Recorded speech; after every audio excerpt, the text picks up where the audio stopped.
Yes sir. Yes sir. अच्छा लग रहा है पढ़ाई? Yes yes sir. सर, बहुत यस सर। लग रहा है कि कंप्यूटर सीख जाओगे आप लोग? Yes sir. Yes sir. 100। 100% लग रहा है। ठीक है, मैं आप लोग के गार्जियन से मीटिंग करूँगा 15 दिन बाद, और सारे गार्जियन से मीटिंग में यही कहूँगा कि भाई अपने अपने स्टूडेंट, अपने बच्चों के लिए लैपटॉप और कंप्यूटर की व्यवस्था करें, क्योंकि आपके बच्चे जो हैं पढ़ने के लिए जागरूक हैं, इंटरेस्टेड हैं, और आज के युग ज़माना को देख करके लैपटॉप और कंप्यूटर घर में होना बहुत ज़रूरी है। समझ रहे बात को? पूनम यस सिंह के नाम से कौन ज्वाइन किया है जी? एक बार ज़रा सामने आ जाओ कैमरा पे। राजवीर, गीता देवी, काफ़ी सारे बच्चे आज दिख रहे हैं हमें, और भी कुछ बाहर के बच्चे भी ज्वाइन कर रहे हैं। आप लोगों को पता होना चाहिए, आप हमारी पढ़ाई बाहर के लोगों को भी पसंद आ रही है। एक उड़ीसा का बच्चा भी बात किया है, उसे भी अच्छा लगा, बोला सर हम भी ज्वाइन करना चाहते हैं ऑनलाइन क्लास। तो अच्छी बात है, मेरा शुरुआत अच्छा है इसका मतलब, और मैं धीरे धीरे पूरा इंडिया से बाहर को भी धीरे धीरे टेकल कर लूँगा। ऑनलाइन एक ऐसा प्लेटफॉर्म है जिसमें हर जगह के बच्चे जुड़ सकते हैं, और फ़ी भी हमने बहुत सस्ता रखा है पढ़ाने का, तो सभी के लिए बहुत बढ़िया है। अच्छा से पढ़ लें, सब लोग को जानकारी होना बहुत ज़रूरी है। चलिए, कल हमने क्या क्या किया था? कल हमने शॉर्टकट की पढ़ाया था आप लोग को ना। यस शॉर्टकट की सर। में कंट्रोल प्लस ए पढ़ाया था, कंट्रोल प्लस बी पढ़ाया था, कंट्रोल प्लस सी, कंट्रोल प्लस डी। माइक को म्यूट कर लेना गीता। और मैं कल आपको वार्निंग दे चुका हूँ कि कूलर के जस्ट नियर आपको नहीं बैठना है, क्योंकि आपके हवा लेने के चक्कर में हम लोग सबके हवा निकल जाता है, ग्रुप पूरा डिस्टर्ब हो जाता है। इस चीज़ का आपको ध्यान रखना चाहिए, समझ गए ना? क्योंकि माइक होता है क्या है ना, माइक आपके अगल बगल जो भी आपने माइक भी यूज़ किया होगा कुछ उस प्रकार से, अगर आप चाहते हैं कि नॉइस ना आए बाहर के पंखों का, तो आप मेरे जैसा माइक को यूज़ कीजिए। देखिए मेरा माइक दिख रहा है आपको? ये बहुत ज़्यादा यस महंगा माइक नहीं है, हेडफोन में आपको दिखाता हूँ। ये देखिए, ये मात्र 750, लगभग 700 के आसपास ये आपको मिल जाएगा हेडफोन। और ये हेडफोन आपके बाहर की आवाज़ों को नहीं आने देता है। मेरा आवाज़ आप तक बहुत क्लियर पहुंच रहा होगा, इधर उधर यस की सर। आवाज़ नहीं जा रही ना बिल्कुल भी। तो नो अगर सर। ऑनलाइन क्लास अटेंड करना हो तो ऐसा ही हेडफोन यूज़ करो, या फिर ऐसे शांत जगह पे बैठो जहाँ पे कहीं कोई डिस्टर्ब न करे, कम से कम 1 घंटा के लिए माहौल बना रहे। क्योंकि अगर आप डिस्टर्ब होंगे, दूसरे लोग भी साथ साथ डिस्टर्ब होंगे। भैया ऑनलाइन है, अब क्लासरूम तो है नहीं कि मैं देख करके मुंह देख के डांट दूं एक बार। यस या नो? क्लासरूम में तो ऐसे ही यस होता है, सर। सामने दिख जाता है कौन आवाज़ कर रहा, डांट दिया कस के, है कि नहीं? देखो बीजू ज्वाइन कर लिया है उड़ीसा का।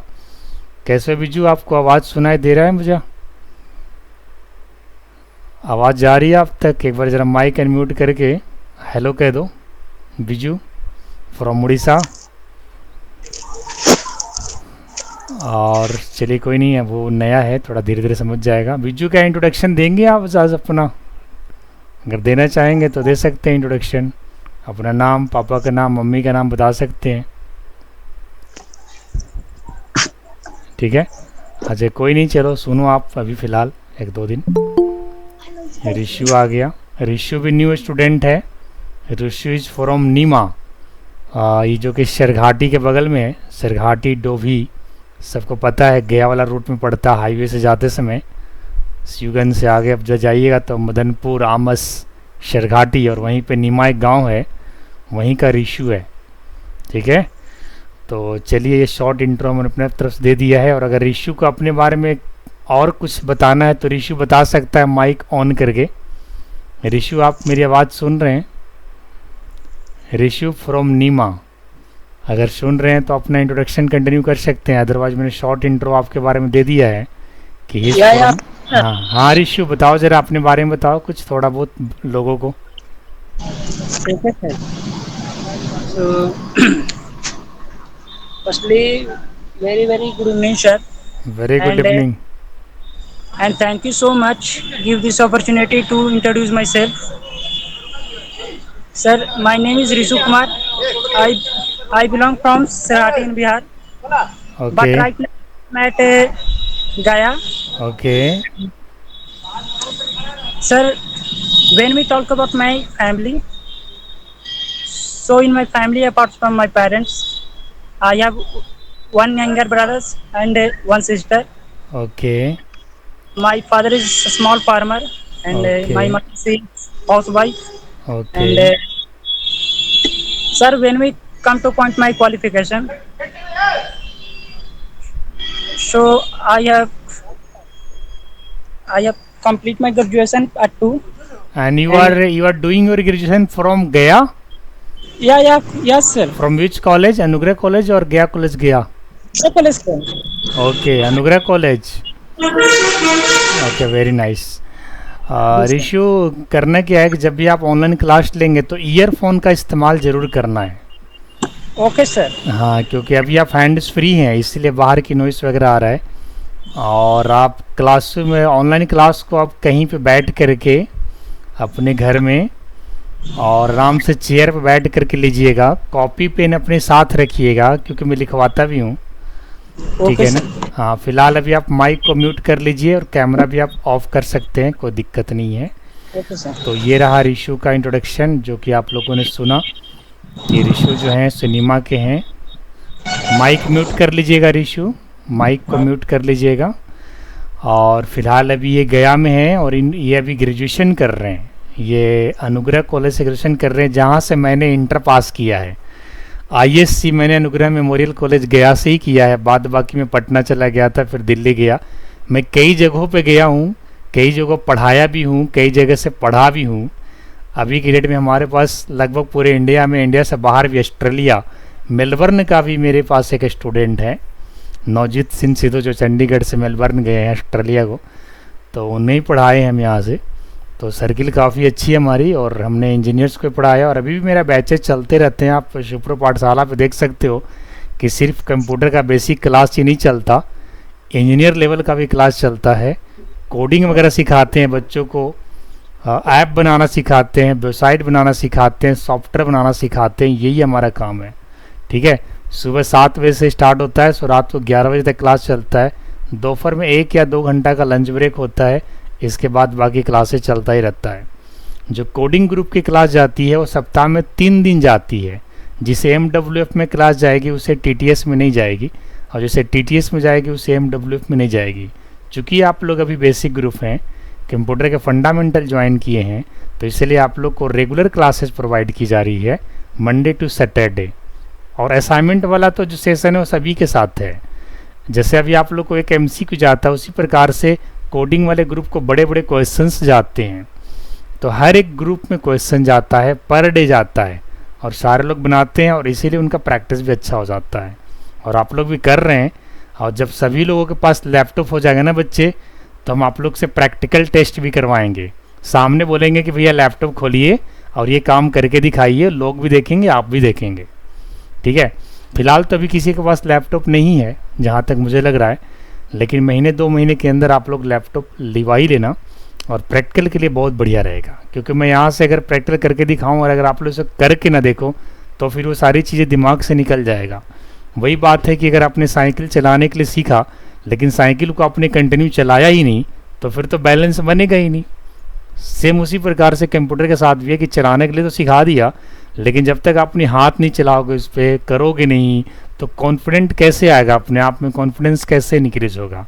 तो इस चीज़ का ध्यान रखिएगा। तो चलिए, मैं लास्ट सेशन में शॉर्टकट की बताना शुरू किया था और कुछ इंपॉर्टेंट शॉर्टकट बताया था, और उसके साथ साथ कुछ चीज़ें भी नोट्स करवाया था। तो उसमें से 1-2 क्वेश्चन मैं किसी से पूछ लेता हूँ, इसके बाद शॉर्टकट को कंटिन्यू करूँगा। मेरा लास्ट जो शॉर्टकट था वो था Ctrl+E, E फॉर एलिफेंट। वहाँ तक हमने अपने सेशन को चलाया था। Ctrl+D से हमने ओपन फॉन्ट फॉर्मेटिंग विंडो को दिखाया था, और Ctrl+E से हमने अलाइनमेंट सेंटर किया था।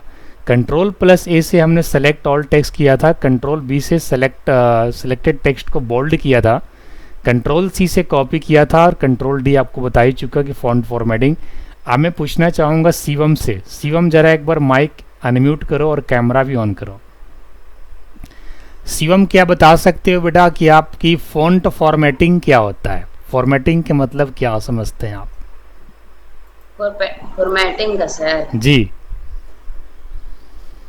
Sorry sir. मैंने कल अच्छे से समझाया था और मैं ये भी कहा था कि अगर बाई चांस आपको 1 घंटे के क्लास में क्लियर नहीं होता है तो ये वीडियो मेरा रिकॉर्ड होता है और रिकॉर्डेड वीडियो सुप्रो पे यूट्यूब सुप्रो पाठशाला के नाम से चैनल है, वहाँ पे अपलोड हो जाता है हर दिन।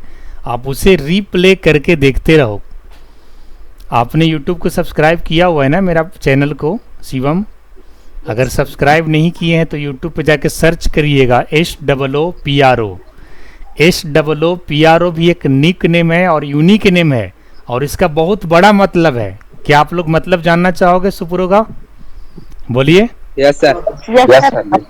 आप लोग खुद बिल्कुल बता रहे हैं। ये सुप्रो जो नाम लिया गया है ना, ये 2 अलग अलग वर्ड को काट करके बनाया गया है। मैं आपसे बताना चाहूँगा कि इंफॉर्मेशन टेक्नोलॉजी एक इंग्लिश वर्ड है जिसका हिंदी होता है सूचना प्रौद्योगिकी। आपने सुना होगा, अगर नहीं सुना होगा तो आप कहीं कॉपी में लिख लीजिए।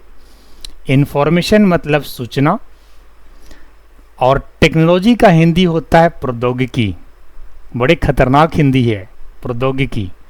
मैंने क्या किया, चूँकि मुझे आईटी की क्लासेस चलानी थी, इंफॉर्मेशन टेक्नोलॉजी क्लासेस चलानी थी और ऐसे नाम लेना था जिससे कि आगे चल करके अगर हार्डवेयर नेटवर्किंग की भी क्लास की ट्रेनिंग प्रोवाइड किया जाए सुप्रो की तरफ से तो नाम चेंज करने की आवश्यकता ना हो।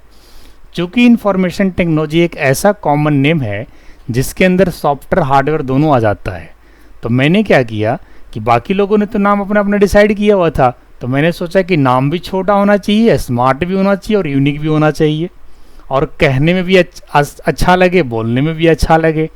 तो सूचना का सू को काट दिया एंड प्रौद्योगिकी का प्रो को काट दिया और बना दिया सुप्रो। इसीलिए हम SOO लिखते हैं, क्योंकि SOO होता है वो श में दीर्घयु होता है, यानी इस तरीके से आप जो लगाते हैं सूचना में वो शु है SOO, SU नहीं। और प्रौद्योगिकी का तो प्रो आप लोग को मालूम ही है, और दोनों को जोड़ दिया तो बन गया सुप्रो। तो यही है सुप्रो की कहानी, समझ गए? 2017 में, मैं थोड़ा शॉर्ट इंट्रो देता हूँ, हिस्ट्री बता रहा हूँ सुप्रो का, इसके बाद पढ़ाई पे कंटिन्यू आगे चलूँगा। 2017 के दिसंबर में जब मैं सुप्रो को स्टार्ट किया था तब ये सुप्रो नहीं था, तब ये मृगनयनी नाम से स्टार्ट किया गया था, जो हमारे दादाजी के नाम से एक कंपनी चलती है जिसमें बसेस, होटल वगैरह सारा इंक्लूड है। बट 2-3 महीना तक ये वही नाम रहा था, Mrignayani computer private limited Aurangabad में। मार्च 2018 में इसका नाम चेंज किया गया, क्योंकि मृगनयनी को कोई पढ़ाई से लेना देना नहीं था, टेक्नोलॉजी से कोई मतलब नहीं निकल रहा था, तो फिर इसका नाम हमने चेंज किया सुप्रो, दैट इज सूचना एंड प्रौद्योगिकी, जो कि पढ़ाई से रिलेटेड है और सॉफ्टवेयर एंड हार्डवेयर दोनों चीज़ आ जाता है। और वही नाम 2018 के फरवरी से जो चल रहा है, और उसी के नाम पे वेबसाइट है, उसी के नाम पे हमारी एक कंपनी है सुप्रो इंडिया प्राइवेट लिमिटेड, और एक पाठशाला है सुप्रो पाठशाला, जिससे लोगों की ट्रेनिंग दी जाती है ऑनलाइन ऑफलाइन, लोगों की प्लेसमेंट भी कराई जाती है। और जो कंपनी है उसमें वेबसाइट बनाया जाता है, सॉफ्टवेयर बनाया जाता है, यानी औरंगाबाद में एक छोटी सी कंपनी जिसके अंदर अगर किसी को वेबसाइट बनवाना हो तो कम खर्चे में बनवा सकता है, सॉफ्टवेयर बनवाना हो तो कम खर्चे में बनवा सकता है, मोबाइल ऐप तक भी बनवाना हो तो बनवा सकता है। और ये बनाने के लिए मैंने अलग से स्टाफ नहीं रखा है, अपने बच्चों को जिन्हें ट्रेनिंग देता हूँ उन्हें लास्ट टाइम पे प्लेसमेंट से पहले 6 महीने उन्हें अपने कंपनी में काम करवाते हैं, एज अ इंटर्नशिप काम करवाते हैं, और वो ट्रेनिंग सर्टिफिकेट उन्हें प्रोवाइड करके फिर उन्हें जब जॉब लग जाती है बाहर में कहीं पे अच्छे पैकेज पे, तो फिर वो पाठशाला से चले जाते हैं और फिर बाहर की कंपनियों के लिए काम करते हैं और अच्छे पैकेज उठाते हैं। तो ये हमारे यहाँ पढ़ाने का सिलसिला, यानी काम भी हम देते हैं और पढ़ाते ही बच्चों को। तो इस तरीके से अभी तक चला और आगे भी चलेगा और चलता ही रहेगा, ठीक है। और अभी मैं ये जो बेसिक क्लास है ना मेरा कंप्यूटर का, ये मैंने 6 साल में पहली बार स्टार्ट किया है 1 मई को। इससे पहले हमारा बेसिक क्लास चलता था बट ऑफलाइन में चलता था, यानी औरंगाबाद के अंदर ही पाठशाला हमारा सत्येंद्र नगर रोड 1 औरंगाबाद में है, ठीक है। वहीं पे हमने पाठशाला लैब खोला हुआ है, ठीक है, 900 स्क्वायर फीट में हमारी सेंटर है। ठीक है, आप अच्छा से 50 बच्चों की सीटिंग है, 50 बच्चा आराम से बैठ सकता है। कंप्यूटर सबकी अलग अलग अवेलेबिलिटी है, जिनके पास कंप्यूटर होता है लैपटॉप अपना खुद भी लेकर के चले आते हैं, तो हमारे यहाँ स्पेस की दिक्कत नहीं है। तो फिर मैंने टारगेट किया कि भाई कुछ ऐसे बच्चे हैं जो हमारे नज़दीकी हैं, रिलेशन में हैं, उन्हें पढ़ाई कैसे पहुंचाया जाए। तो फिर हमने प्लान किया कि ऑनलाइन एक प्लेटफॉर्म है जिससे हम सारे बच्चे से जुड़ सकते हैं, डोर टू डोर जुड़ सकते हैं, और सस्ते फ़ी के साथ हमने सारी कोर्स को चला दिया। क्योंकि आज के डेट में मोबाइल फ़ोन सभी के पास है, तो मोबाइल फ़ोन ही एक ऐसा प्लेटफॉर्म है जिसके माध्यम से हम आप लोग से जुड़ पाए। और अभी के टाइम में कंप्यूटर के बेसिक क्लास आप लोग का चल रहा है, बढ़िया से चल रहा है, और उम्मीद है कि सभी बच्चे के गार्जियन लोग भी लैपटॉप्स वगैरह भी लेने के लिए सोचेंगे, प्लान करेंगे। क्योंकि पढ़ाई एक सबसे महत्वपूर्ण चीज़ है, और वो कहते हैं ना कि एक पूंजी होता है बच्चों के लिए, पढ़ाई एक सबसे बड़ा पूंजी है जो आगे जा कर के बहुत अच्छा रिटर्न देता है। समझ गए, मतलब कंपाउंडिंग से भी ज़्यादा कंपाउंडिंग का रिटर्न अगर कोई देता है तो वो स्टडी है। तो स्टडी पे खर्च करना चाहिए, और सभी गार्जियन से मैं मीटिंग में यही कहूँगा कि स्टडी पे आप खर्च कीजिए, बच्चों के एजुकेशन पे आप खर्च कीजिए, वो नाजायज़ पैसा आपका नहीं जाएगा। और बच्चों के अच्छे खिलाने पिलाने पे ध्यान दीजिए। हाँ, कपड़े लत्ते पे थोड़े कम करिए, कोई दिक्कत नहीं है, लेकिन पढ़ाई और खाना खुराकी ये 2 चीज़ अच्छे से होना चाहिए, तब जा कर के बच्चे आगे निकलेंगे, कुछ परफॉर्म करेंगे, तो हमारा जिला, हमारा राज्य, हमारा देश का नाम होगा। और आप लोग इस तरीके से पढ़ाई करते रहो रेगुलर। ठीक है, तो चलिए फिर अब आगे शॉर्टकट की को बढ़ाते हैं। शिवम से हमने सवाल किया था, लेकिन शिवम ने जवाब नहीं दिया है, और ये कंप्लेन शिवम की मम्मी के पास इसी संडे तक हम पहुंचा देंगे। ठीक है, इसलिए शिवम इस बात को नोट करना कि अभी आपको जो पढ़ाई करना है बहुत ढंग से पढ़ना है, नोट्स बनाना है, और हर एक असाइनमेंट को करना भी है। क्योंकि हम एक दिन में एक ही क्वेश्चन भेजते हैं ग्रुप में फ़िलहाल अभी MCQ, और ऑलमोस्ट सभी लोग उसका आंसर देते हैं। और जो लोग आंसर नहीं देते हैं वो देने की कोशिश करें। और आप लोग से रिक्वेस्ट करूँगा कि बच्चे आप लोग चीटिंग करके आंसर मत देना। गलत आंसर देना एक्सेप्टेबल है, लेकिन चीटिंग करके सही आंसर मत देना। क्योंकि चीटिंग करके अगर आप सही आंसर देते हो तो थोड़े देर के लिए तो आप अपने आप को सही साबित कर लेते हो, लेकिन बाद बाकी फ्यूचर में आपको प्रॉब्लम क्रिएट होगा। इसलिए ऑनेस्टी से आप आंसर दीजिए, गलत दीजिए चलेगा, हम उसको सही करेंगे। क्योंकि अभी आप लोग सीख रहे हो, गलत करोगे तभी सही करोगे। तो ऐसा कुछ नहीं है कि जो गलत जवाब देगा उसे फांसी की सज़ा सुना दी जाएगी, ऐसा तो कोई पेनाल्टी हमारे यहाँ प्रावधान ही नहीं है। हाँ, असाइनमेंट ना बनाने वाला पे ज़रूर एक पेनाल्टी हमने रखा हुआ है अनुशासन के लिए, कि कोई बच्चा अगर असाइनमेंट नहीं बनाता है, क्वेश्चन की रिप्लाई नहीं करता है, 3 वार्निंग के बाद चौथे में उसके 10 रुपये की पेनाल्टी लगा दी जाती है। अगर बच्चा गलत जवाब देता है तो उसे कोई पेनाल्टी नहीं लगी, क्योंकि उसने प्रयास तो किया। तो प्रयास सभी को करना है। कोई अगर ग्रुप में है और क्वेश्चन को अटेंड नहीं कर रहा है तो फिर वो अनुशासन में नहीं है। अनुशासन होना हमारे ग्रुप में सबसे प्रथम बहुत ज़रूरी है, तभी आप पढ़ाई कर पाओगे। अगर अनुशासन नहीं हो, अनुशासन को फॉलो नहीं कर रहे हो, तो आप पढ़ाई नहीं कर सकते हो। समझ गए? तो फिर ग्रुप में होने और ना होने का कोई मतलब ही नहीं है। और वैसे लोगों को हम ग्रुप में रखना भी नहीं चाहते हैं। हम सिर्फ वही लोग को ग्रुप में रखना चाहते हैं जो पढ़ने के लिए इंटरेस्टेड हैं, पढ़ने का शौक़ है उनका, और पढ़ाई को और आगे खींचना चाहते हैं। वे लोग ही ग्रुप में रहें। बेशक 5 बच्चे पढ़े, लेकिन वो 5 बच्चे सक्सेस हो जाए तो ज़्यादा अच्छा है, या 50 बच्चे को पढ़ाऊँ उसमें 45 बच्चा अनडिसिप्लिन में है, वो कुछ काम नहीं करेगा, पूरा मार्केट ख़राब करेगा। तो अच्छा किस चीज़ में है कि 5 बच्चे ही पढ़े और वो 5 बच्चे सफलता तक पहुँचे, अपने टारगेट, अपनी मंजिल को पाए। वो ज़्यादा अच्छा हुआ ना कि 5 बच्चा अगर कुछ बन गया तो उस 5 से 500 या 5000 बच्चे को एडमिशन करवा देगा पाठशाला में। अब इस तरीके से 50 बच्चे को पढ़ाऊँ, 45 बच्चे नालायक निकल जाए तो वो 45 बच्चा पूरे मार्केट को गंदा करेगा। तो मेरा यही नियम है कि सबसे पहले डिसिप्लिन फॉलो करिए, पढ़ाई अच्छे से करिए, गलत जवाब दीजिए, आप क्वेश्चन का आंसर दीजिए, हमें कोई प्रॉब्लम नहीं होगा, मैं उसको सही कर दूंगा, लेकिन जवाब ज़रूर दीजिए। ठीक है? अब बाद बाकी 1 महीने बाद आप लोग सभी को पाठशाला पे भी ला देंगे, पाठशाला की वेबसाइट पे, जिसमें ऑनलाइन अटेंडेंस का सिस्टम है। फ़िलहाल अभी मैंने आप लोगों को ऑनलाइन अटेंडेंस वाला सिस्टम पे नहीं ऐड किया हूँ। बहुत सारे बच्चे उसमें ऑलरेडी पहले से जो पाठशाला में वो एडेड हैं, आप लोग को भी ऐड कर देंगे धीरे धीरे। अभी आप लोग सबको मैं डिसिप्लिन चेक कर रहा हूँ, कौन बच्चा डिसिप्लिन में है, कौन किस तरीके से पढ़ रहा है, मॉनिटर कर रहा हूँ और अच्छे से मॉनिटर कर रहा हूँ। और सभी आप लोग अगर अच्छे से कर लोगे तो महीने दिन के बाद सभी को मैं वेबसाइट पे ला दूंगा, ऑनलाइन कर दूंगा और सारी चीज़ें बताऊंगा कैसे कैसे सब कुछ करना आप लोग को आगे। ठीक है, तो ये तो नियम आज फिर से बता दिया मैंने, थोड़ा थोड़ा करके नियम भी बताते रहेंगे और आप लोग को पढ़ाई भी करवाते रहेंगे। तो चलिए शॉर्टकट की को आगे बढ़ाते हैं। शॉर्टकट की हमारा Ctrl+E तक चला था और एक बार ज़रा रिव्यू में ले लेता हूँ अंशु से। Ctrl+E में हम लोगों ने क्या किया था अंशु, ज़रा बताना। Ctrl+E में हमने सेंटर टेक्स्ट किया था, राइट, सेंटर में फिक्स कर देते थे सर उसको, सेंटर में फिक्स किया था। Very good. चलिए मैं एक बार वर्ड ओपन कर लेता हूँ, आप लोग अपने मोबाइल को रेक्टेंगल शेप में खोल लीजिएगा और जूम कर लीजिएगा। ईयरफोन लगा रखिएगा क्योंकि ईयरफोन लगाएंगे तो हमारा आवाज़ जो है क्लियर पहुँचेगा। ठीक है, और उसी बच्चा को माइक को अनम्यूट करना है जब कुछ पूछना हो या फिर जब मैं किसी बच्चों से पूछूंगा तभी आपको माइक को अनम्यूट करना है। बाकी टाइम में माइक जो होगा वो आपका म्यूट होगा। ठीक है, इस चीज़ का ध्यान रखिएगा।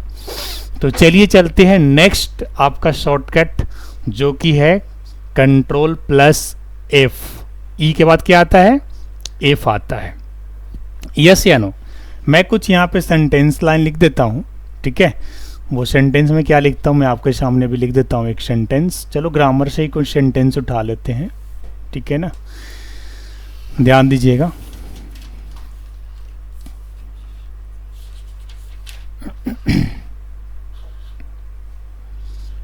RU सबको दिख रहा है या थोड़ा और बड़ा फॉन्ट कर दूं? देखिए कुछ कुछ बच्चे जो है ना, लाख वार्निंग देने के बाद भी ये लोग ना 5 के बाद ज्वाइन कर रहे हैं। इनकी तो मैं इस बार संडे को इनकी गार्जियंस वाट लगाने वाला हूँ, कस के वाट लगाने वाला हूँ। चलो इनको भी एडमिट में दे देता हूँ। एक्सेप्ट ही नहीं करते, सही बोल रहा है, इनकी गार्जियन से डायरेक्ट बात करते हैं क्योंकि एक्सेप्ट करेंगे तो फिर ये आदत बुरा ही लगा रहेगा ना, फिर ये सुधरेगा नहीं आदत। ठीक है, चलिए 8-5 के बाद एंट्री नहीं है तो नहीं है, बस बात खत्म। चलिए मैं एक सेंटेंस लिख रहा हूँ, सबको दिख रहा है, ध्यान दीजिएगा। मैंने एक सेंटेंस लिखा, RU कंप्यूटर फ्रेंडली। चलो ठीक है, हमने एक सेंटेंस लिखा RU कंप्यूटर फ्रेंडली और इसके बाद एक आंसर लिखा, yes I can do the word processing on it. इसके बाद एक और क्वेश्चन लिखा, have you worked in an office before. ठीक है, मैं ऐसा इसलिए लिख रहा हूँ बच्चे क्योंकि मैं इस सेंटेंस पे शॉर्टकट की का इस्तेमाल करने वाला हूँ। चलो इतना ही लिखते हैं, इसका एक आंसर दे देते हैं, इसके बाद मैं आपको शॉर्टकट की का इस्तेमाल करता हूँ। Yes I have worked as a PA to the manager in DK industries. हमने क्या किया, 4 लाइन का हमने कुछ सेंटेंस यहाँ पे लिखा है, पैराग्राफ लिखा है। अब इस पे इसके ऊपर शॉर्टकट की लगा रहा हूँ, Ctrl+E, जो कि लास्ट वीडियो में जो बच्चे आज नए ज्वाइन किए हैं या जो बच्चे हमारे कल वाले क्लास को अटेंड नहीं कर पाए थे ड्यू टू XYZ रीज़न, बच्चे एक बात और बताना चाहूँगा, हमने ग्रुप में मैसेज भी डाल रखा है कि कभी अगर आप लोग को छुट्टी लेना हो, जैसे होता है कभी कुछ घर में कुछ फंक्शन आ गया है, किसी की तबीयत ख़राब हो गई, तो एक बार मैसेज ज़रूर कर देना कि आज हम क्लास अटेंड नहीं कर पाएंगे, क्योंकि अगर ऐसा करने से ऐसा फील होता है कि आप डिसिप्लिन को फॉलो करते हो। ठीक है, बिना मैसेज किए छुट्टी लेने के बाद पेनाल्टी लगा दी जाएगी। छुट्टी लेना हो, आप 1 दिन की छुट्टी लो, 10 दिन की छुट्टी लो, महीने दिन की छुट्टी लो, एक सिचुएशन में अलाउ है। 15 दिन से ज़्यादा की छुट्टी या फिर 3 दिन से ज़्यादा की छुट्टी के बाद गार्जियन से बात करवानी पड़ती है, ये सब नियम है पाठशाला के। 3 दिन तक छुट्टी अलाउ है, 4 संडे को छोड़ करके। 4 संडे तो ऐसी कैजुअली अलाउ ही है आपका। 3 छुट्टी इसके बाद आप नॉर्मली ले सकते हैं, सर्दी बुखार फीवर या कहीं घूमने वूमने जाना हो 3 दिन। इसके बाद की अगर छुट्टी चाहिए होगा तो गार्जियन से बात जरूर करवाना पड़ेगा, तभी छुट्टी अलाउ है। ये पाठशाला के नियम है, इस नियम को आप लोग भी फॉलो करिएगा। धीरे धीरे मैं सारे नियम आपको बता दूंगा और आप लोग को पढ़ाता भी रहूँगा। चलिए, ये 4 लाइनें मैंने लिखा है। Are you computer friendly? Yes I can do the word processing on it. Have you worked in an office before? Yes I have worked. तो ये तो कुछ क्वेश्चन एंड आंसर लिखा है। इसका मतलब अगर आप लोग समझ रहे हैं तो ठीक है, नहीं समझ रहे तो भी कोई प्रॉब्लम नहीं है, बस आप लोग शॉर्टकट पे ध्यान रखो। कंट्रोल+E हमारा लास्ट शॉर्टकट था। अब मैं कंट्रोल+F को यूज़ कर रहा हूँ। कंट्रोल+F, E के बाद F आता है और F का मतलब होता है यहाँ पे F स्टैंड फॉर फैन। मैं उस F की बात कर रहा हूँ, ठीक है। अब कंट्रोल+F के बारे में हमने क्या लिखवाया था कि ये फाइंड ए फ्रेज करता है या फिर किसी वर्ड को फाइंड आउट करता है। जैसे मान के चलो कि मुझे यहाँ पे किसी वर्ड को फाइंड आउट करना है, तो अभी तो ये 4 लाइन है, इसमें हम पढ़ करके भी फाइंड आउट कर सकते हैं, लेकिन जहाँ पे 4000 लाइन्स होगा, 4 लाख लाइन होगा, तो फिर थोड़ा सा फाइंड आउट करना मुश्किल पड़ जाएगा। किसी की माइक अनम्यूट है, उसको म्यूट कर लीजिएगा। मैं आप लोग को पूछने का भी मौका दूंगा, लेकिन जब मैं बता रहा हूँ तब आप लोग माइक को म्यूट रखो, मैं समझा लूँगा अच्छे से। ऐसा करने से होगा क्या कि सभी के पास मेरा वॉइस क्लियर पहुँच पाएगा, और रिकॉर्डिंग तो खैर हो ही रहा है, बाद में भी आप सुन सकते हैं। तो मैं कहना ये चाह रहा हूँ कि नेक्स्ट जो शॉर्टकट है दैट इज़ कंट्रोल+F। कंट्रोल+F का इस्तेमाल हम लोग क्यों करते हैं बच्चे, वो मैं लिखवा चुका हूँ, और जिन्होंने नहीं लिखा है वो पाठशाला पे यूट्यूब पे जाइएगा, सुपर पाठशाला में वीडियो रिकॉर्डेड है। प्लेलिस्ट का नाम है कंप्यूटर फंडामेंटल। कंप्यूटर फंडामेंटल के अंदर ही step by step recording uploaded है, और बड़े अच्छे से HD में आप देख सकते हैं, HD करके हाई डेफिनेशन मोड देख सकते हैं। तो चलिए आज के शॉर्टकट में कंट्रोल+F को जानते हैं। और कंट्रोल+F से होता है क्या, find A phrase, find a word. अब फाइंड वर्ड भी अगर किसी को मालूम नहीं, जैसे मान के चलो कुछ ऐसे बच्चे हैं जो गाँव देहात के हैं, फाइंड का मतलब नहीं पता। जैसे मैं पूछ लेता हूँ, बलबीर जरा बताना फाइंड के मतलब समझ में आता है क्या? फाइंड क्या होता है बलबीर? नहीं पता है सर। वेरी गुड, मेरा श्योर शॉट था। चलो कहीं और पूछते हैं, खुशी तो बता देगी। खुशी बताना जरा फाइंड का मतलब क्या होता है? सर फाइंड मतलब होता है ढूंढना। वेरी गुड, फाइंड मतलब ढूंढना, सर्च करना, पाना, ये सब फाइंड के मतलब होते हैं। बलबीर कॉपी में लिख लो, बड़ी छोटे छोटे मीनिंग आपको पता नहीं है। मैंने बोला था इंग्लिश को निकाल करके 2 4 10 वर्ड डेली लिखो यार, आप प्रैक्टिस करो, हैं छोटी छोटी चीज़ें बहुत प्रॉब्लम क्रिएट कर रहा है आपको, ठीक है ना। तो फाइंड का मतलब क्या होता है, ढूंढना, सर्च करना। तो मान के चलिए कि ये हमने कुछ सेंटेंस यहाँ पे लिख दिए हैं, ये पैराग्राफ लिख दिए हैं। अब मुझे इसमें से कोई वर्ड को फाइंड आउट करना है, मतलब किसी वर्ड को ढूंढना है, सर्च करना है। तो क्या करेंगे, कंट्रोल+F दबाएंगे। चलिए मैं ऑन स्क्रीन कीबोर्ड को भी साथ में खोल देता हूँ ताकि आप लोग को कीबोर्ड भी दिखते रहे। ये देखिए ऑन स्क्रीन कीबोर्ड, साथ में कीबोर्ड भी खोल दिया है मैंने, और ये हमारा फ्रेज लिखा हुआ है, पैराग्राफ लिखा हुआ है, जिसमें क्वेश्चन आंसर हमने लिखा है, कुछ भी लिख सकते हैं आप लोग। अब मैं इस शॉर्टकट की दबा रहा हूँ, कंट्रोल+F, ध्यान दीजिएगा। कंट्रोल+F दबाया मैंने, यहाँ पे देखिए कंट्रोल+F दबाया तो ये कुछ खुल करके आया है आप लोग के सामने। एक बार फिर से ज़रा इसको मिनिमाइज कर दे थोड़ी देर के लिए। कंट्रोल+F दबाया, देखिए यहाँ पे कुछ खुल करके आया है। क्या आया यहाँ पे, नेविगेशन विंडो। अब मैं यहाँ पे क्या लिखता हूँ, ऑफिस। तो देख सकते हैं आपके सामने ऑफिस हाईलाइट हो गया। हाईलाइट हुआ बच्चे? कोई एक माइक को अनम्यूट करके बोलो यस, हाईलाइट हुआ कि नहीं हुआ? यस। अगर मान के चलो ऑफिस में 10 जगह पे लिखा रहता है ना बच्चे, तो वो 10 जगह पे जहाँ जहाँ ऑफिस लिखा रहता है वो हाईलाइट हो जाता है। सी फॉर एग्जांपल आई जो है ना, एक से अधिक जगह पे लिखा हुआ है। मैं एक बार आई को सर्च करता हूँ, क्या ये वर्ड को सर्च करता है या एक लेटर को भी सर्च कर सकता है? तो बिल्कुल ये एक लेटर को भी सर्च कर लेता है। देखो जहाँ जहाँ भी आई है, चाहे वो एक सिंगल लेटर में हो या फिर एक वर्ड के अंदर हो, किसी भी वर्ड के अंदर हो, हर जगह आई हाईलाइटेड है। अब इस केस में होगा क्या कि मान के चलो किसी का नेम मैं कहीं कहीं ऐड कर देता हूं और उस नेम को मुझे ढूंढना है कि वो नेम कहाँ कहाँ है, तो क्या ये शॉर्टकट की हेल्प करेगा बच्चे? बिल्कुल करेगा। करेगा नहीं करेगा? करेगा। तो तो Ctrl+F का बेसिकली यूज़ हम लोग क्यों करते हैं? किसी भी चीज़ को सर्च करने के लिए। अब मान के चलिए आपने कोई डॉक्यूमेंट तैयार किया, कोई लेटर्स आपने तैयार किया, या कोई आपने बायोडाटा बनाया, या किसी भी टाइप के आपने नोट्स तैयार किए हैं पढ़ने के लिए, या फिर आपने किसी को देने के लिए आपने नोट्स तैयार कर लिया। अब उस नोट्स में नोट्स डिमांड करके, आपको पता है बच्चे कि नोट्स आपका सेल भी होता है, पता है आप लोगों को? आप अगर हैंड रिटन नोट्स बनाते हो, कोई बच्चा 10th में है, कोई 9th में है, कोई 8th में है, शायद आप लोग को पता नहीं होगा कि अगर आप लोग अच्छे हैंड राइटिंग में नोट्स बनाते हो और बना करके उसको सेल करना चाहोगे ना, हैंड राइटिंग के नोट्स के भी ऊपर आप अर्निंग कर सकते हो बच्चे। मैं आपको सारा तौर तरीका बताऊंगा कि कैसे आप अपने नोट्स से अर्निंग कर सकते हो, ठीक है?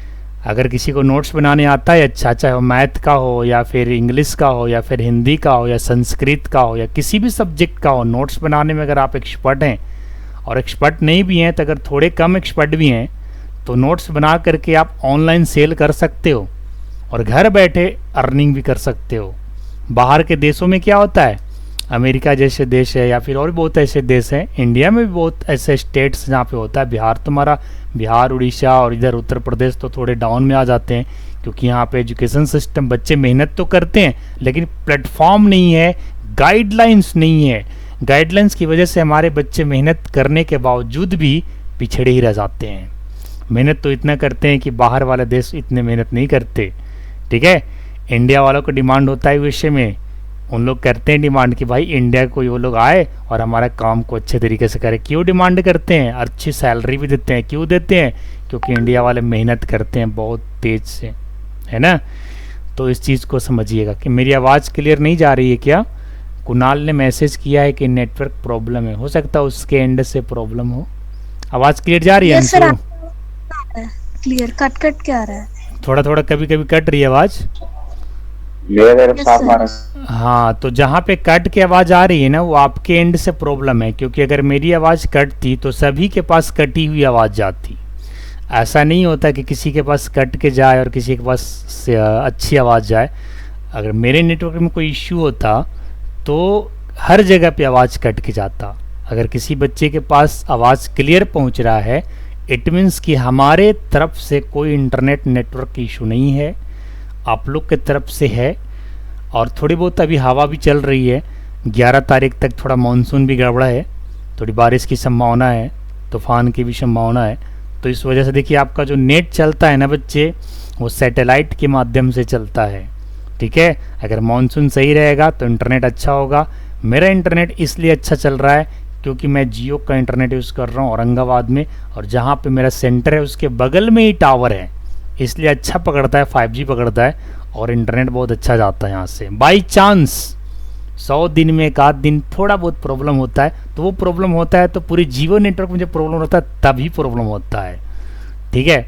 डिवाइस में iPhone 14 यूज़ कर रहा हूँ और उसी डिवाइस से मैंने हॉटस्पॉट ऑन कर रखा है और उसी से लैपटॉप को कनेक्टेड कर रखा है, और बड़ी बढ़िया अच्छा इंटरनेट है। इससे मैं 2-2 GB इंटरनेट वीडियो भी अपलोड कर लेता हूँ, बड़ी तेज़ी से अपलोड हो जाता है। तो अगर आपकी आवाज़ आप तक कट रही है तो ये रीज़न आपके एंड से है, आपकी तरफ से है, उसे आप धीरे धीरे मैनेज करिए, ठीक है? या फिर वैसे इंटरनेट का इस्तेमाल करिए जो आपके एरिया में अच्छा चलता हो। जैसे अगर मैं अपने विलेज की बात करूँ तो मेरे विलेज में शायद लगता है एयरटेल वगैरह उधर अच्छा चलता है, जियो शायद उधर कम काम करता है। खुशी, तुम एयरटेल यूज़ कर रही है कि जियो यूज़ कर रही है? नो सर, जियो यहाँ चलता ही नहीं है। हाँ, तो एयरटेल यूज करो, और एयरटेल भी यूज होता है तो बढ़िया कहीं कहीं जगहों पे पकड़ता होगा।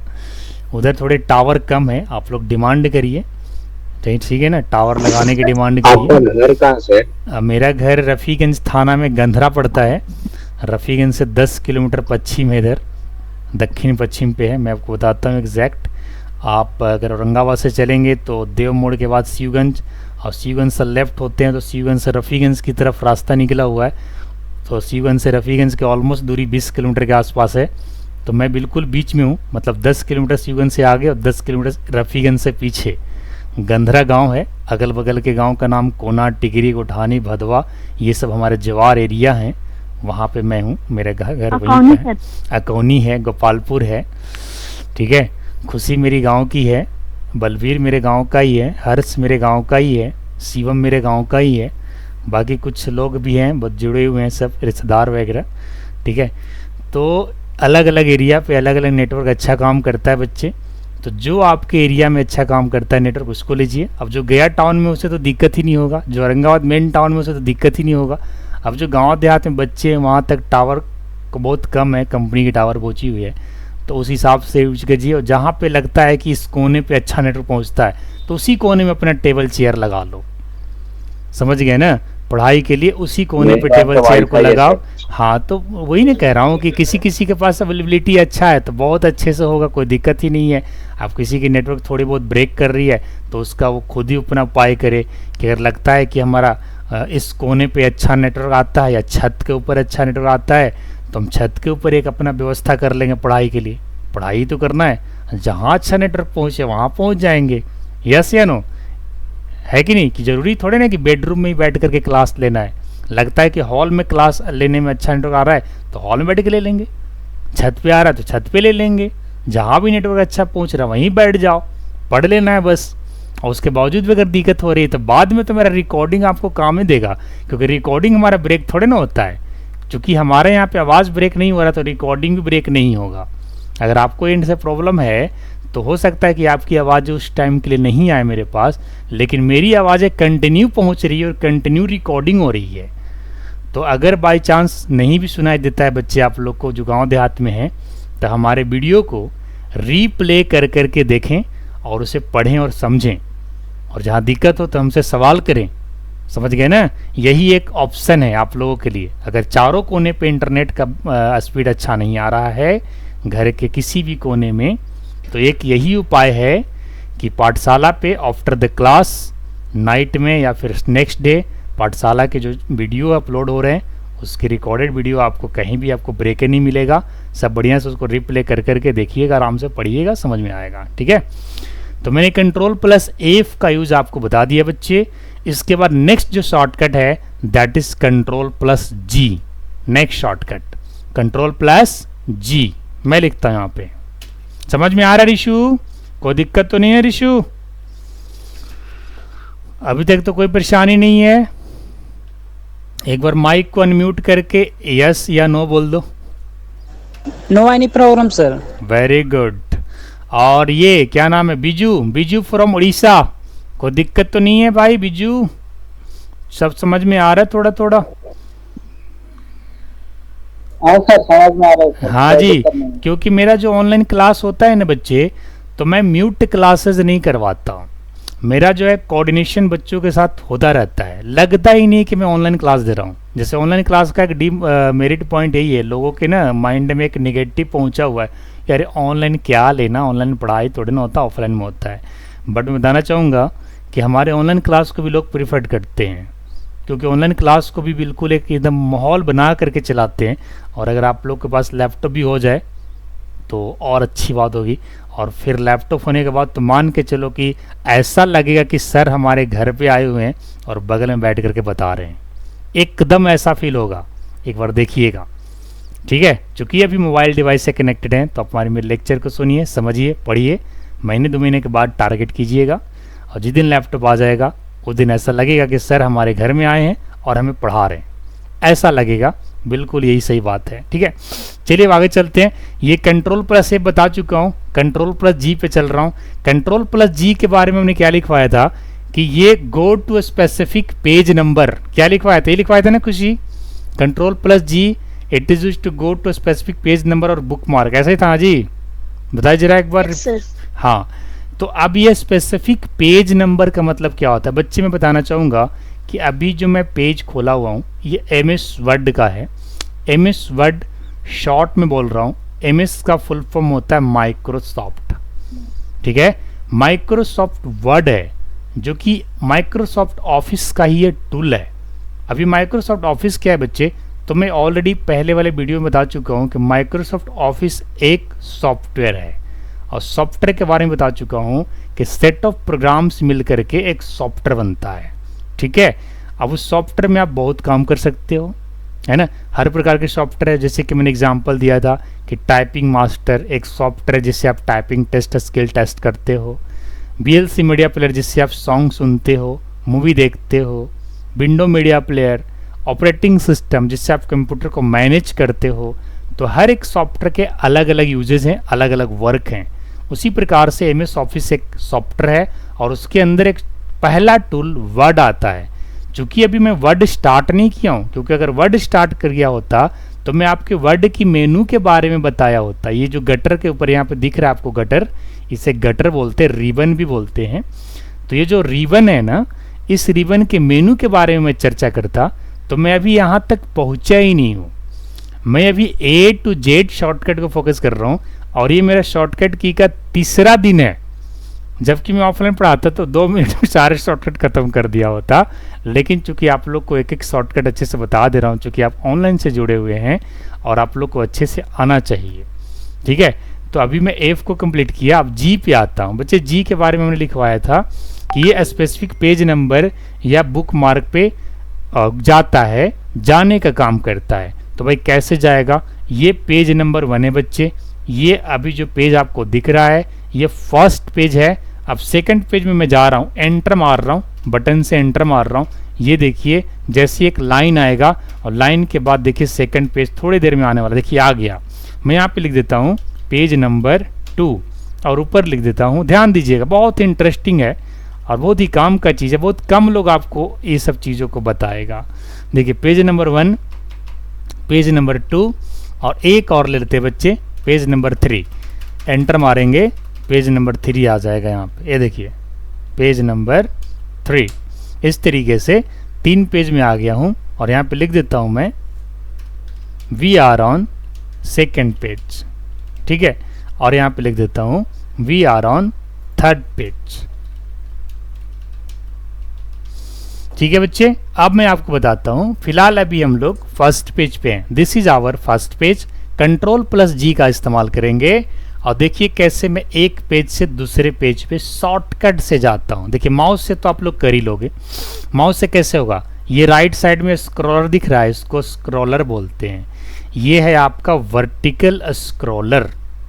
ठीक है, और हॉरिजॉन्टल स्क्रॉलर कैसा दिखता है बच्चे, ये देखो, ये हॉरिजॉन्टल स्क्रॉलर हो गया।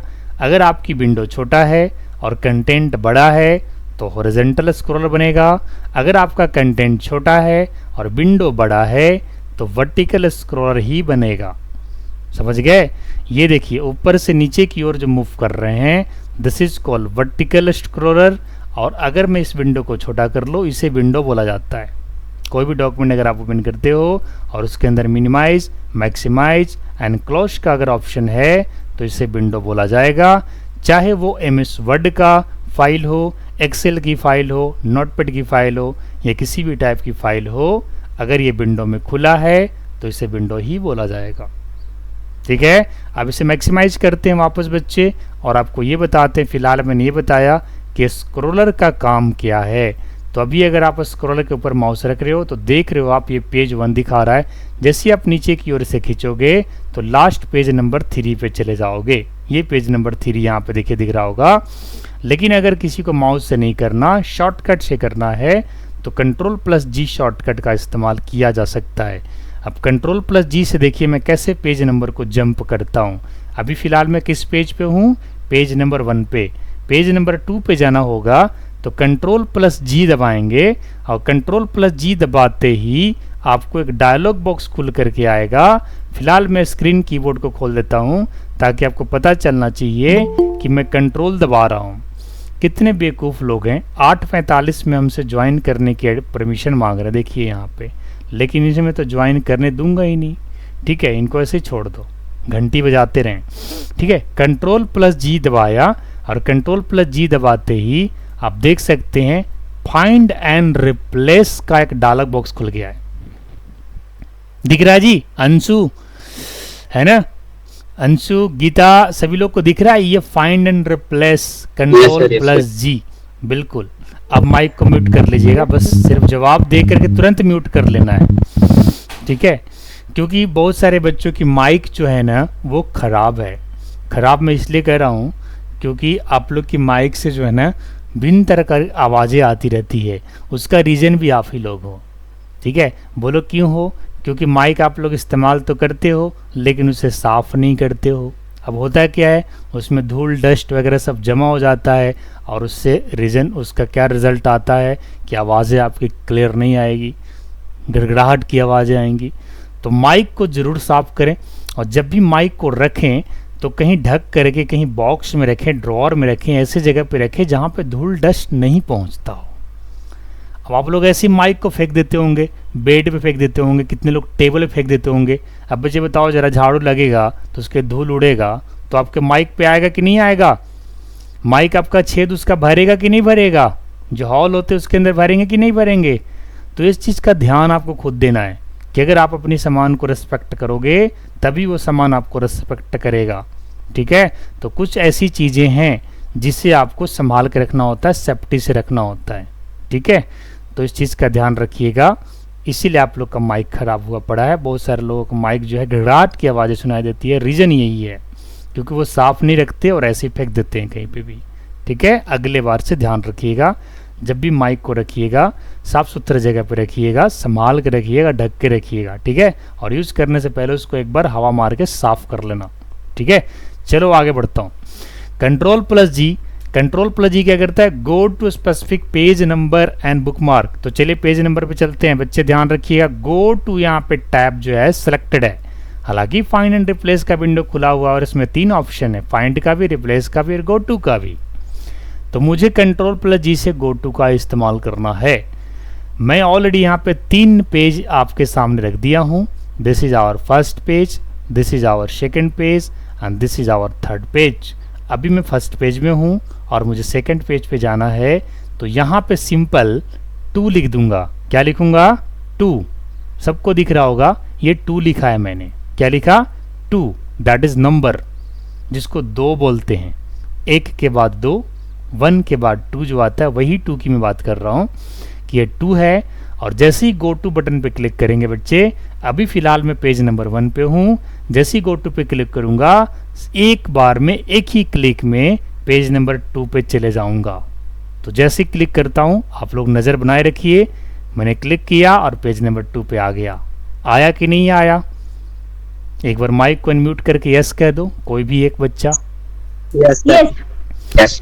हाँ जी, मैंने यहाँ पे माउस का इस्तेमाल तो नहीं किया बच्चे, क्योंकि अगर माउस का इस्तेमाल किया होता तो मैं स्क्रॉलर को ड्रैगिंग कर रहा होता। मैंने स्क्रॉलर को तो ड्रैगिंग नहीं किया, इसे नहीं खींचा हमने जस्ट एक बटन दबाया और बटन दबाते ही पेज नंबर 1 से पेज नंबर 2 पे आ गया। अब जैसे यहाँ पे 3 लिखते हैं ना, 3 लिखा और 3 लिखते ही ओके, यहाँ पे गो टू क्लिक किया और अब पेज नंबर 3 पे आ गए। आगे कि नहीं आ गए? वापस अगर 1 दबाएंगे तो पेज नंबर 1 पे चले जाओगे फिर से। देखो तो बच्चे कितना स्मार्ट शॉर्टकट है ये कंट्रोल प्लस जी। अगर इस तरीके से अगर हमारे डॉक्यूमेंट के अंदर 1000 पेजेस भी होंगे और अगर हमें 98 पेज नंबर पे जाना होगा, 1 सेकंड में जाना होगा, तो यूजिंग दिस शॉर्टकट आप जा सकते हो। माउस से अगर आप 98 पेज पे जाओगे बच्चे, तो आपको धीरे धीरे धीरे देखना भी पड़ेगा कि भाई पेज नंबर 98 कहाँ है। इससे समय लगेगा। लगेगा कि नहीं लगेगा? लगेगा। अभी तो 98 की पेज बात है, और मान के चलो 1000 पेज है, लाखों पेज भी हो सकता है। अगर किसी ने कह दिया कि 99,999 पेज पे जाओ या उससे 2 कम पे जाओ या फिर उससे 100 कम पे जाओ, एक नंबर दे दिया कितने पर्टिकुलर नंबर पे जाओ, तो फिर तो माउस से ढूंढते ढूंढते आपको बहुत समय लग जाएगा। लगेगा नहीं लगेगा? लेकिन कंट्रोल जी जो है ना, आपको 1 सेकंड में पहुंचा देगा। तो कंप्यूटर का आपको कुछ फ़ायदा दिख रहा है? यस। क्या फ़ायदा दिखा? कि जो काम लोग ड्रैगिंग से कर रहे थे, माउस के उद्देश्य से कर रहे थे, एक शॉर्टकट ने क्या किया, उस काम को बहुत आसान कर दिया। एक सिंगल क्लिक में आप उस पर्टिकुलर पेज नंबर पे चले गए, जिस पेज नंबर को ढूंढते ढूंढते आपको 4 घंटा 5 घंटा 5 दिन लग गए थे। समझे बात को? तो कंट्रोल प्लस जी का काम क्या है? पेज नंबर को जंप करना, गो टू यानी जाना उस पेज नंबर पे। ठीक है, ज़्यादातर इस्तेमाल कंट्रोल प्लस जी का इसीलिए किया जाता है। इसका नेक्स्ट जो शॉर्टकट है वो है कंट्रोल प्लस एच। ठीक है, कंट्रोल प्लस एच। इसके बारे में हमने क्या लिखवाया था? इसके बारे में लिखवाया था कि ये चीज़ क्या करता है, आपकी टेक्स्ट को रिप्लेस करता है। या वर्ड को रिप्लेस करता है, ये लिखवाया था ना जी। एच का मतलब replace text with another text, ऐसा ही कुछ लिखवाया होगा, यस या नो। तो मान के चलो कि हमें इसमें कुछ वर्ड को रिप्लेस करना है, ठीक है। अब आई की जगह मैं वी करना चाहता हूँ, WE। हालांकि सेंटेंस गड़बड़ हो जाएगा, कोई बात नहीं, हमें तो शॉर्टकट सीखना है ना। हमने तो ये डमी सेंटेंस लिया हुआ है, इसमें गड़बड़ भी हो जाएगा तो कौन मारे इस लेटर प्रिंट करके हमें जजेस के पास भेजना है, नहीं भेजना है। तो हम इसे थोड़े गलती कर रहे हैं। क्या गलती कर रहे हैं कि बच्चे जहाँ जहाँ आई है ना वहाँ वहाँ मैं चाह रहा हूँ कि वी आ जाए। क्या आ जाए? वी। वी यानी WE, वी मतलब हम लोग, ठीक है। कैसे होगा? तो इसके लिए Ctrl+H दबाएंगे। रिप्लेस का मतलब क्या होता है बच्चे कि कोई चीज़ पहले से जो पुरानी चीज़ है उसे हटा करके नया चीज़ आप उसी जगह पे लगा रहे हो। जैसे हमने लास्ट वीडियो में एग्जांपल दिया था, गीता के साथ मेरी टॉकिंग चल रही थी तो मैंने बताया था कि गीता मान के चलो कोई बटन टूट गया तो उस बटन को हटा करके नया बटन लगा देना है, तो उसको रिप्लेसमेंट बोलते हैं, ठीक है। जैसे किसी की हड्डी टूट गई तो भाई ये हड्डी उस पर हटा के उसको रिपेयरिंग करके नया स्टील की या किसी प्रकार से हड्डी लगा दो, उसे भी रिप्लेसमेंट बोलते हैं। रिप्लेसमेंट तो आप लोग अब समझ गए होंगे, गांव देहात का बच्चा वो भी समझ जाएगा रिप्लेसमेंट का मतलब क्या होता है। शर्ट फट गया आपका, टी शर्ट फट गया, जीन्स फट गया, भाई आप चेंज कर लो। तो रिप्लेसमेंट का मतलब क्या होता है? पुरानी चीज़ों को हटा देना और नई चीज़ लगा देना है। तो मान के चलो आई हमारा पुराना है जो हमने लिखा था, एक डमी लिखा था एग्जाम्पल के लिए, इसे हमें वी करना है तो कैसे करेंगे? सीधा Ctrl+H दबा रहा हूँ, ध्यान देना। Ctrl+H दबाया, सेम वही विंडो खुल करके आएगा, देखिएगा, यस। लेकिन इस बार जो फाइंड एंड रिप्लेस वाला विंडो खुल के आया ना बच्चे, इस बार इसका टैब सेलेक्टेड है रिप्लेस। Ctrl+G में आपको ये वाला दिख रहा था, यस या नो। लेकिन अभी Ctrl+H मारा तो ये वाला टैब दिख रहा है। इसमें दो टेक्स्ट बॉक्स दिख रहे होंगे आपको, ये इनपुट फील्ड और ये है रिप्लेस विद। इसने पूछा कि भाई आपको क्या रिप्लेस करना है, तो मैं यहाँ पे लिख देता हूँ कि आई को रिप्लेस करना है। किसके साथ रिप्लेस करना है? तो वी के साथ रिप्लेस करना है। बच्चे आप लोग को थोड़ा छोटा दिख रहा होगा क्योंकि ये डायलॉग बॉक्स की फीचर है, आप इसे देख सकते हो, बड़ा जूम दिख रहा है सर, कोई दिख। हाँ, तो ये आई हमने लिखा यहाँ पे और यहाँ पे वी लिखा। इसका मतलब क्या होगा कि आपके जो वर्ड है उसमें कहीं भी आई है उससे वी से रिप्लेस कर देना है। अब ये पूछ रहा है कि ए को रिप्लेस करना है कि सारा कर देना है। दो बटन दिया है कि भाई आपको एक रिप्लेस करना है कि सारे को रिप्लेस कर देना है। तो मैंने तो ये कहा था कि जहाँ जहाँ आई है सबको वी बना दो, तो रिप्लेस ऑल करेंगे। जैसे रिप्लेस ऑल पे क्लिक किया, आप थोड़ी देर में देखोगे आई वी बन गया है, यस, डन सक्सेसफुली।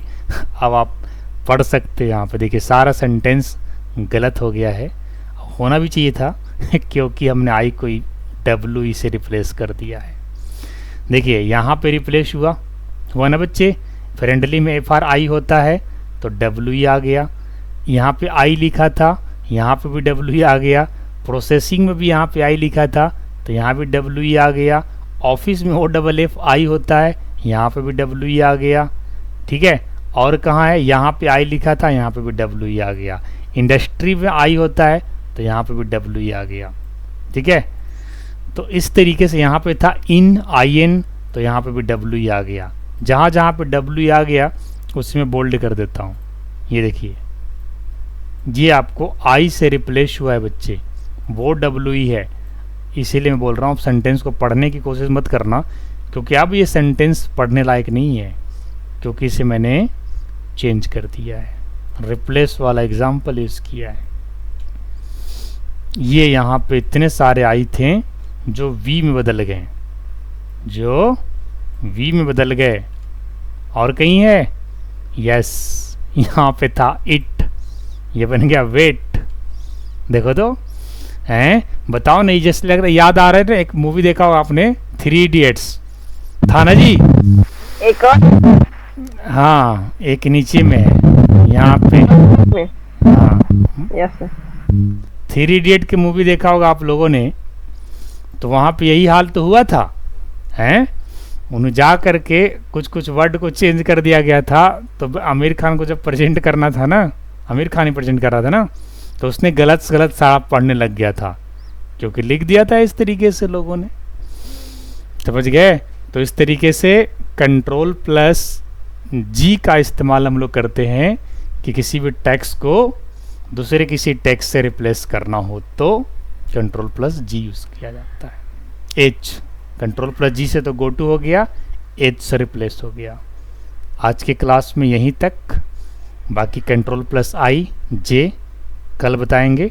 और अभी तक जितना भी कुछ कराए हैं उसे आप लोग बारी बारी से पढ़िए, हर बार पढ़िए और डेली एक क्वेश्चन को सॉल्व कीजिए और डेली रेगुलर क्लासेस को अटेंड करिए आप लोग, ठीक है? आप लोगों को पढ़ने में मन भी लगेगा। देखिए, अगर ज़िंदगी में कुछ करना है तो पढ़ना पड़ेगा, और अगर ऐसे ही खा पी करके मर जाना है चारपाई पे लेट करके तो मर जाओ, दुनिया मर जा रही है इसी खा पी करके। और अगर कुछ करके जाना है तो भैया कुछ करो, मेहनत करो आप लोग, ठीक है? तो चलिए, आज के सेशन में इतना ही। 1 घंटा बाद ये रिकॉर्डिंग अपलोड हो जाएगा, आप वहाँ से भी देख सकते हैं। और नोट्स जिसका छूटा हुआ है वो नोट्स पीछे से रिकॉर्डिंग जो है उसके बनाइए। बच्चे से आप हेल्प लीजिए, ग्रुप में काफ़ी सारे बच्चे हैं, उनसे भी हेल्प लीजिए, आप मेरे से पूछ सकते हैं और नोट्स बनाते रहिए। मैं हो सकता है सप्ताह में 10 दिन में आपकी नोट्स को कैमरा ऑन करा के चेक भी करूं, ठीक है?